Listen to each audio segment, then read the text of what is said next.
Thank you, ladies and gentlemen, and all those who are well. So, are you already a paid presenter?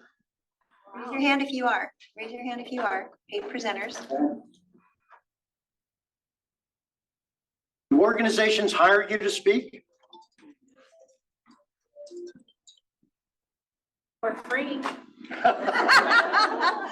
Or it was higher. That's good. You might be eligible to earn an elite credential. The Toastmasters International Accredited Speaker Program is designed for professional speakers who combine their expert knowledge with mastery of the spoken word, making them sought-after experts in their respective fields. Learn what you need to apply and hear insights from a 3-decade accredited speaker. Now, as we discover more about this designation, together we grow. We support our members who aspire to become professional speakers and those who already are. In this educational session, you'll understand the program rules, explore the application process and judging, and discover insights and suggestions to help you pass. Meet our presenter. Originally from San Diego, Southern California woman, just recently moved to upstate New York from the beaches to the palm trees to a lake house in the pines with snow in the winter. Sheryl Roush is CEO of Sparkle Presentations. Now, in 1993, she was the youngest woman to earn the elite accredited speaker designation, which was judged via audio cassette. Keep your pencils handy. It required demonstrating 6 different presentational styles. So it was not, imagine that on audio cassette. So, whoops, I lost my way, Sheryl. Since 1981, less than 100 members have earned their professional credential, and Sheryl was number 28. And if you watched the online convention, you saw 3 more appointed this past weekend. A 17-time published author, her Solid Gold newsletter design book, originally created for Toastmasters to support VPPR and district PRMs, the publication also became a course book at the University of Ottawa. She's the proud author of the TI-sanctioned Heart of a Toastmaster, with true stories by 135 members from around the globe. Her publication received the Best Anthology from the International Book Awards. With this session, How to Earn Toastmasters Accredited Speaker Designation, let's all give a big welcome to Distinguished Toastmaster, past District Governor, Presidential Citation Recipient, Accredited Speaker, Sheryl Roush.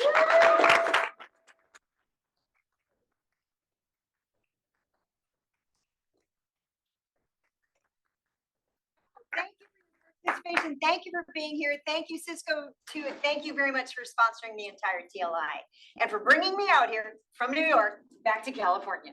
So, woohoo! I love it. All right, are you ready to have some fun? Yes? All right, how many of you would like to be paid speakers? Oh, see, Ed, more hands go up here. Okay, all right. How many of you want to be paid with commas in that fee? All right, because we also talked about that. All right. Well, Toastmasters has a program. It's a 2-level judging process. It's pass or fail at both levels for people who are already professional presenters. So if this is your goal, you have a 3-year window. Henry, if you would please hold up the old handbook there. He just came in. I love this. This is what the handbook used to look like. And I've been an advocate for this program now for 30 years, and we have up-leveled it and made it very current with what's going on in our world today. So you have handouts in front of you. Where do I look to see my online?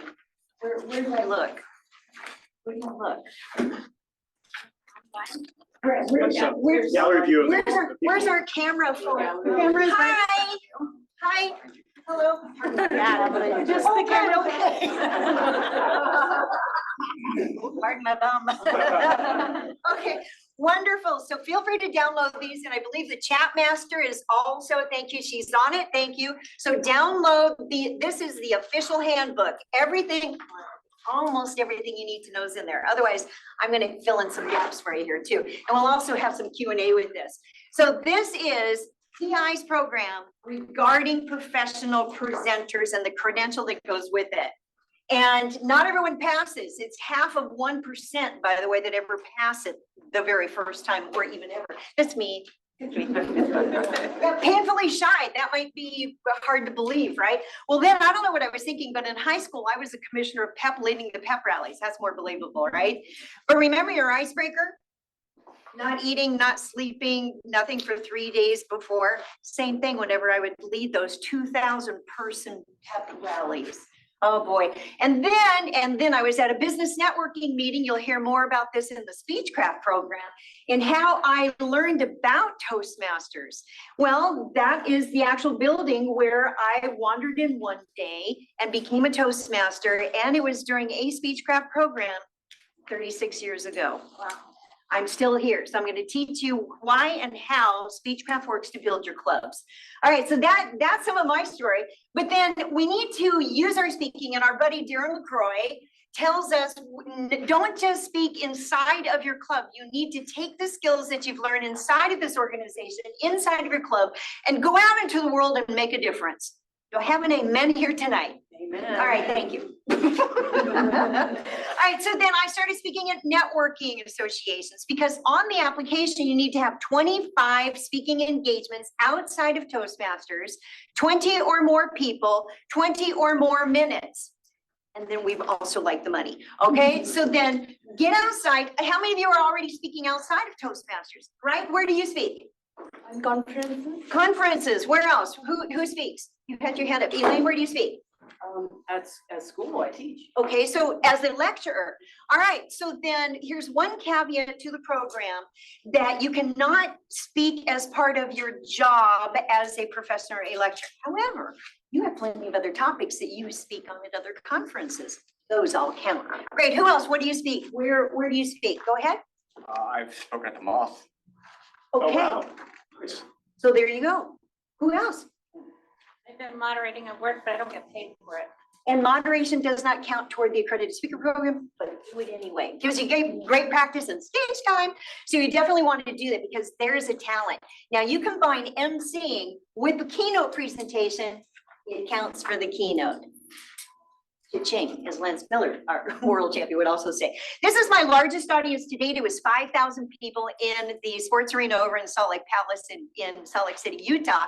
And I did 4 days later, another 5,000 different people. Could never have done this had it not been for the practice and the self-confidence I gained in working this program. I'm a firm believer when you work this program works. So something else you need to know, because the number one myth is that people think, oh, I'll go for accredited speaker after I earn my Distinguished Toastmaster. If you're thinking that, it's not true. The accredited speaker is for speaking, not for leadership. Distinguished Toastmaster is for leadership. Now, I'm still going to say go ahead and get it, but you don't need your DTM to get an AS. OMG, LOL? Okay. Okay, so eligibility in the application. I'm going to skim some of this for you and ask the questions that you have that's not in the handbook. Fair enough? All right, this is a loaded handbook. And I love it that we keep it up to date. And again, as I had previously said, we keep it very real. So before you apply, it's important to understand the requirements because keep in mind that it recognizes speakers who have already reached professional level status in their careers. This may be a goal of yours though. And if it is, use the accredited speaker process to help light up the pathway, the journey toward becoming it. And whether you ever apply or not, you are going to be speaking at a higher level than you ever thought that you would, because now you're going to have the mindset of a professional speaker. which is different than a Toastmaster who has a dream. It's like you really put things into action. You have a website, you have business cards, maybe you're creating products, you get good coaching, all of these things along the way. There's another program that I do that's resourced in the handouts there, and it's on the 10 must-haves in the professional speaking business, and I break it down for you and give you coaching on it too. That's different than this. So it's not designed to recognize or support publicly those who are working toward it. However, mentoring is available, complimentary from those of us, 93 now in the world, 3 women last week, 3 female world championship placers. Yes, okay. So mentoring after you complete the application, and you would like us to take a look at, because you need to have a professional video recorded with good sound that is submitted with the application, have us preview it before you submit it. And you'd be surprised at how many people disqualify at the application stage because they didn't follow the rules. There needs to be 5 letters of recommendations from people you have spoken to, preferably paid, and the video that you submit must have the letter of recommendation from a paid client as well. So we're going to get into some more of those details on it, but mentoring is available for you at the video stage, at the application stage, and definitely after you pass level 1 to help you be prepared for level 2. All right, so a lot of these things you're familiar with based on contests, but the accredited speaker is a credential, not a contest. This year, I believe the announcer said that there were 7 applicants that had passed to go to level 1. Of the level 1, I believe that there was one person who passed at level 1. There were 3 who were returning for another attempt. 2 of those, it was their second attempt, and 1, it was his 3rd attempt. So the record right now, by the way, is 8 attempts, and that is by Mohammed Shukri out of the Kingdom of Bahrain. And what he will share with us, he candidly shares that the first 6 or 7 times he gave his message based on what he thought the judges wanted to hear. Something inspirational, whatever. But Mohammed then got in touch with what is his subject matter expertise. So if I were to ask you right now, what is your subject matter expertise? What could you stand up and speak on for 20 minutes and be paid a nice fee for? What might that topic be? Now you see where we're going with it. Different mindset. Different mindset. All right, so of the 25 presentations, there needs to be payment for 15. So we'll break this down even a little bit more. So also think that this is not Toastmasters. This is outside of Toastmasters professional realm, which means then, and when for each of these presentations that you put into the application, there cannot be Toastmasters in the room, and especially if it's videotaped, because people will recognize fellow Toastmasters. It needs to be to non-Toastmasters. And of the 20 people who are in the room, no, you cannot count the videographer. All right, so follow the rules. 20 or more non-Toastmaster members for 20 or more minutes. A key point over here is that speeches must be presented as, okay, so Elaine, back to yours. So speeches must not be presented as part of a speaker's regular employment unless self-employed. Okay, so you, in addition to being a professor, is it? Professor, teacher? I teach public speaking skills. Okay, all right, so then, and you have your own company. So it's everything you do under your own company, self-employed. You're okay with that? All right, let's see. All right, so this is kind of the toughest area to explain, so stay with me. All right, so of those 25, up to 7 could be reimbursed. Of the 7 of the 15, at least 8 of them must be paid a fee. So 25 engagements, 15 compensated, and currently, because of our global currency situation, not all countries pay the same as what they do here in North America, that we've opened this up to be more fair, that 15 compensated may be an honorarium or a gift or a donation. Personal opinion, if I were you going for this credential, I would want to be paid for all 25. Are you with me on that? Make that your goal. And that same application that Henry showed a little bit earlier, the one that's similar to the application that you have here, I started filling that out, and it would have been in 1992, started filling that out because I wanted to see how many speeches have I given. That's how I know I've presented over 3,500 presentations in 13 countries. So keep a track of it. Same thing, speaking is a business. So keep track of who your clients are and how large the audience is. This is the biggest area of disqualification, that there has been some editing in the submission. So we cannot use stream decks or Zap pads. You could submit, by the way, virtual presentations. They are still considered live. You have an audience live. Make sure to show the gallery at some point. But it cannot be edited, which means don't add music, don't add applaud. You'd be surprised what the judges have seen in the past. Go ahead, Salazar.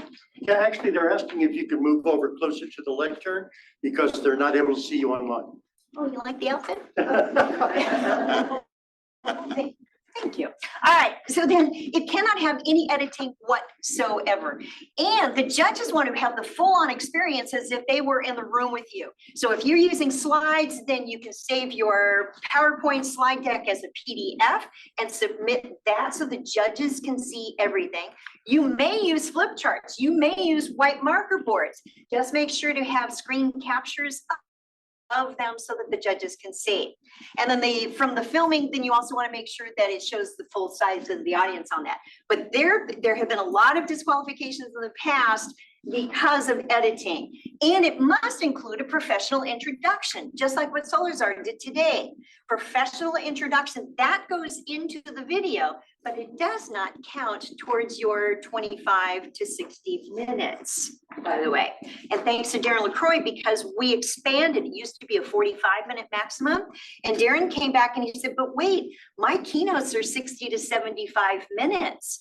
And based on his input into the program, he's also an accredited speaker. Then we took a look at that. Let's extend how long that the presentation length can be. So editing, be the subject matter expert on that. This is what the application looks like. So here's a couple of ways to use this. And I don't know about you, I like things in logical order. Anybody else kind of like that? Oh, thank you. That's why we get along so well. Okay, okay. All right. So then on the application, and this is a fillable PDF when you actually fill out the form, then the oldest to the most recent. That way the judges are looking for what is the span of your time. And again, up to 3 years prior to the date of submission, which is January 31st every year. Do not wait until the last second to submit your video. And the letters of recommendations go directly from your clients into TI. They will create an electronic folder for you and save all of those and have more than 5, because what happens if one's missing? Disqualified at the application stage. Ooh, rules are rules, and we know Toastmasters International. Okay, so the name of the company or the organization, so the business, the group where you might be presenting, and who your contact is. You want to create a spreadsheet similar to this for your speaking business anyway. And you could even do more columns in addition to the length of the presentation. What was the fee received in whatever currency of your country, and in the audience size. Again, don't include the videographer. All right. So then there's a page in the application where the judges want to get to know you. There are 5 judges, by the way, and 4 of the 5 must pass you, or it's considered a fail. It's pass or fail, and give you some more ideas in using that. So when you complete, especially for a professional credential such as this, then include related to your profession and your speaking and your training. So then when you start talking about Toastmasters, then you don't want to include things regarding Toastmasters on your application. Again, it is professional. Hear the difference there? It's a different way of thinking, definitely related to your profession. So some of the judging criteria, in the past, we used to use the same ballot. Henry, you might remember this from years ago. We used the same ballot for level 1 and level 2.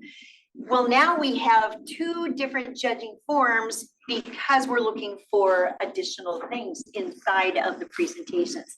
All right, so how many can progress each year? Every candidate can pass. Again, the big difference between it's not a contest, it is a credential. So again, I think that in the candidates, we call them candidates, not contestants, in the 4 which were presenting their level 2 in the Bahamas just last week, they were in competition with themselves. They were taking full length 60 to 75-minute presentations and needed to reduce without eliminating content and flow to a 16 to 18-minute presentation. All right, could you do that? Easily? Yeah. Good, thank you for your honesty. I don't understand. We can't edit. How do we reduce? That's good. Okay, so in level 1, it needs to be the full presentation. So 20 to 45 minutes for that particular, 20 to 60 minutes for that. No editing during that. At level 2, so you pass, 5 out of the 5 judges pass you at level 1. Now you go to the international convention on the big stage with the judges in the audience who again are looking at pass or fail. Then beforehand, you are taking what your subject matter expertise topic is, let's say from a 60-minute presentation, you now need to create a 16 to 18-minute speech. So you do all the editing from March when you find out that you're eligible up to the August stage. Candidates will tell you this is the toughest thing they've ever done. One example. Verity Price, world champion of public speaking 2 years ago now. When she was proceeding and I had approached her about, hey, if you're serious about this and she's already in the speaking business, you might consider the accredited speaker designation. So then she kind of, planted the seed on that. And we started having conversations. She says, I've never spoken for only 18 minutes in my life. Well, unless you do a TEDx, 16, 17 minutes. I think I still hold the record though, because my level 2 in Toronto, Ontario, Canada, August 21st, 1993, hit 16 minutes. And I thought I disqualified because I didn't go long enough to the 20 minutes. And TI staff said, you're fine. And they needed to request the standing ovation to be seated in order that they could proceed. So when people say, oh, I can't do that. Yeah, you can. I did.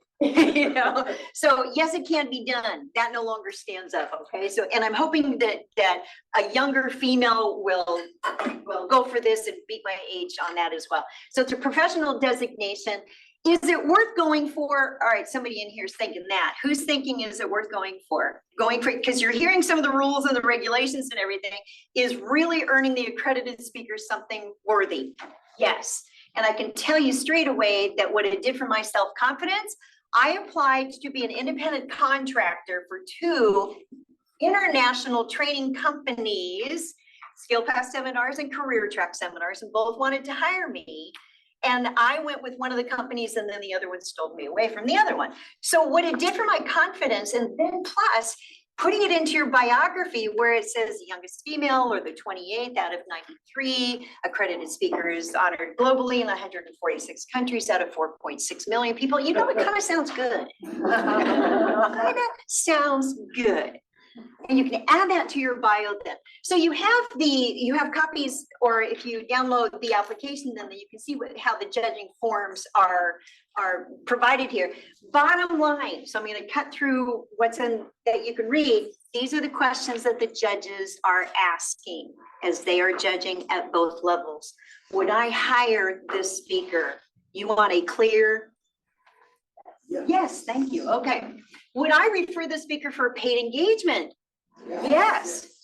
Would I pay to be in their audience? If I'm going to one of Elaine's workshops, would I pay to be in her audience? We want that answer also to be yes. The other question that I add to this is, would I want to speak on a program with them? I want to say yes. This is what we're looking for. And in the rules, it also indicates that you do not need to have a website. You do not need to have a social media presence. The judges may not determine pass or fail based on that. However, comma, Sheryl. If you are in the business of speaking professionally as a speaker, trainer, consultant, or forthcoming or current author, you need to be found. You need to have those. So all of that supports your journey to being a paid speaker. And the judges have very specific instructions. So when Solazar was saying in 6 different categories, this is exactly what they were, and still today, informing, motivating, inspiring, entertaining, and leading seminars and discussion groups. We needed to be good at all of those. So if you're looking at this list and you're thinking, oh, I could probably improve my skills in that particular area, then use your Pathways program and your projects to do that. You can use any project that you're working on and apply it to what is your subject matter expertise and get feedback on real segments you would use for a paid presentation. If it's a 5 to 7 module, great for your project then that is going into a longer presentation, get feedback on that. And you can come back and do it again as well. So it is pass or fail. And here's one of the tips that I suggest then is if you're planning on going for this, is you actually take copies of the ballot to your club meeting. And for your presentation that you'd like to submit or consider doing professionally, that you have all the members in your club give you the pass or fail ballot. You're going to get good really fast. So again, subject matter expertise. And that's what Mohammed Shukri found. And you can watch his story on YouTube, so I'm not sharing anything out of school here. But he said that because in his job, he was a trainer on safety instruction. So when it clicked, we're looking for your subject matter expertise. That's what he spoke on. And he was the first accredited speaker to earn it fully virtually from Bahrain. So his visa didn't come through. I think we were going to Denver, and so he still presented. So again, you have resources and you have mentors. Utilize us after you've gone through the entire application. We do have hashtags, so you can use the hashtag accredited speaker and accredited speakers when you're looking for us online. And starting the conversation too. We're available to present at advanced club meetings, TLI, open house, special events. Please invite us because we are the professional voices of Toastmasters International. There's more that I can't reveal yet, but there's more that World Headquarters is working on in how to best utilize us. But we all have professional topics in addition to what we do for Toastmasters. So consider reaching out to us, and we're listed on the TI website. So you can go there and you can learn more information about us. So there's a couple of there's on your handout that I included with like some Q&A, that one right there. And then recently, the accredited speakers we've recorded when advanced clubs have invited us to present. I know when they ask me, I always bring in like 7 or 8 colleagues. So there's a couple of videos on YouTube that you may want to check out. And again, there's a short link, but accredited speakers video 1 and video 2. Let's see, the first one has 8 of us accredited speakers, and the second one has 3, including Mohammed. Okay, so we had Tammy Miller, Mohammed Shukri, and myself on video number 2 on that. So TI has also given me permission to have available for you the accredited speaker USB or the electronic files. And back in 2015, back in Vegas, then I hosted a full day session with 14 accredited speakers telling our journey, giving our inside tips. And with TI permission, all of those recordings are available and kept current on this particular USB. So I did bring that with me. If you're interested, they're only $20 and it's loaded and it's kept current. So that's the main resource. And Pat Johnson has walked in, past international president. She'll be autographing.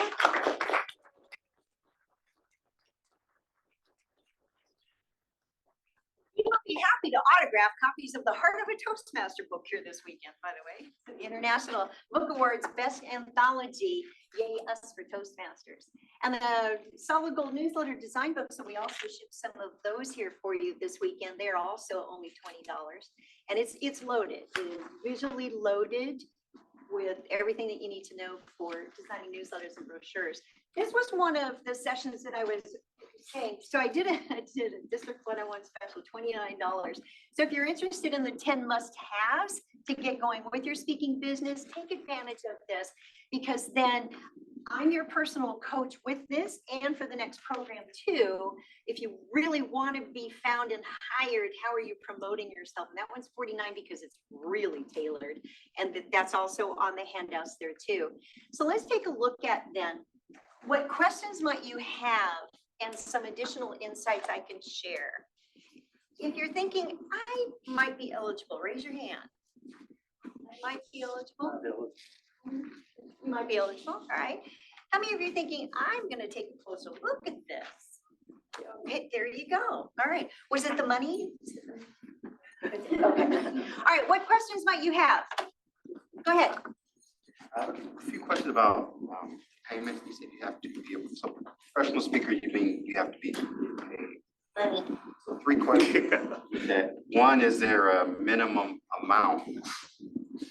Great question. It's the most common question we are asked. The official answer is no, there is not. You want Sheryl's answer? Okay, personal opinion. If you are presenting, let's say even a 30-minute presentation, which could be a keynote for a networking luncheon, you know, and say that it was paid, you need to have 3 figures in that. Good numbers. Okay. The longer the keynote, add the comma. If you're serious about being a professional speaker, that you know what your subject matter expertise is, that maybe, so for instance, what do you do for work? Technical architect. Technical architect. Okay, got it. Basically, automate companies take them from paper to electronic. Oh my goodness. I wouldn't speak on that. I would if I were you. Other, What about consulting? Are you a consultant on that? I'm a consultant and used to be independent at my company, but I have other stuff that I speak on. What do you speak on then that you love? Anger and faith-based topics. Okay, so anger, how to have it, or? What's your angle? So I was 3 types of anger. So that anger issues. So anger issue isn't just exploding. So the exploder is an anger issue. The passive aggressive quiet treatment is anger, and the stuffer. Those are all 3 anger issues and how to resolve. Okay. Who would hire you to speak on those topics? Well, that wouldn't be. That was more for TED Talk. Okay, so you make it really big with this fabulous TED Talk. Now people want to hire you for longer time without the dot. Who would hire you? Anger probably wouldn't be marketable.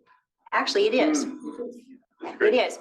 Because too, when Ed and I were working with seminar companies, anger management was one of the top 15 topics. By the way, you want to rethink that? Yeah. Okay.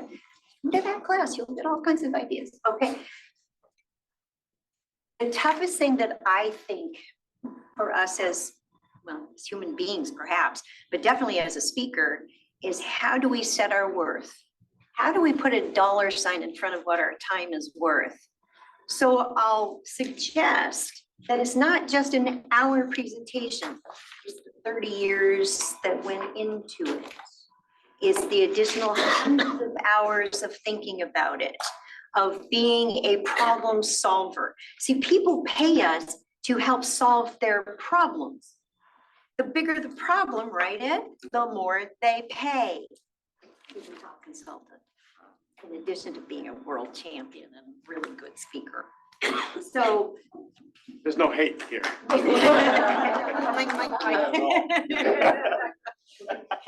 no anger. There's no anger. That's what people need. And I believe that whatever your topic is, people also need a sense of hope. So the other topic is faith-based, that there are organizations that pay for faith-based speakers as well. You have 2 different markets. Yeah. You have several different topics right there. It's huge on It's huge. Oh, you're huge on TikTok? She says you are. Yes, he is. Yeah, pretty. He's way too humble. I have a couple videos that have over 1 million. Nice. Congratulations on that. All right, so then, what was the topic on them? Those were short. One was, it was a story, but it was about preparation. And the other was a story about basically, so that it's hard to just say, but the outcome of it was you can't save someone who doesn't want to participate in their own rescue. That is so true. That's highly quotable too. Mhm. Wow, okay, so then from that, that could be, now Ed's gonna be speaking tomorrow on storytelling and pitch to win. So you definitely want to pay attention to his message in that. Because you could take those now and be well paid, starting with commas. You see how this works? It's, yes, are you kind of thinking, oh, really? Now you're thinking, okay, well, okay, great. People need to hear the message, whatever it is that you have to say. This particular program honors the people who have taken the business seriously, who are professional presenters in their subject matter expertise. The red carpet is rolled out for you. Take a look at the application, see where you're at with it. If this is your goal, continue on the journey. And then even if you never apply, you will be farther down that path than where you were today. Any other final questions? Go ahead. So let's say someday I'm thinking that I want to be speaker and address many audiences in the world.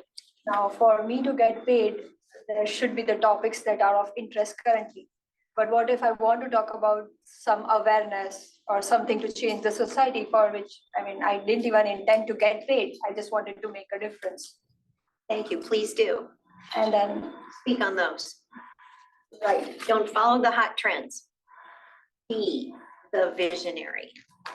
That's what TEDx is all about, is listening to these other great ideas that are game changers. Be that speaker. Then you create a niche or a niche. Then people say, oh, you are the person. That's you. That's your topic. That's what you want, because then people will seek you out.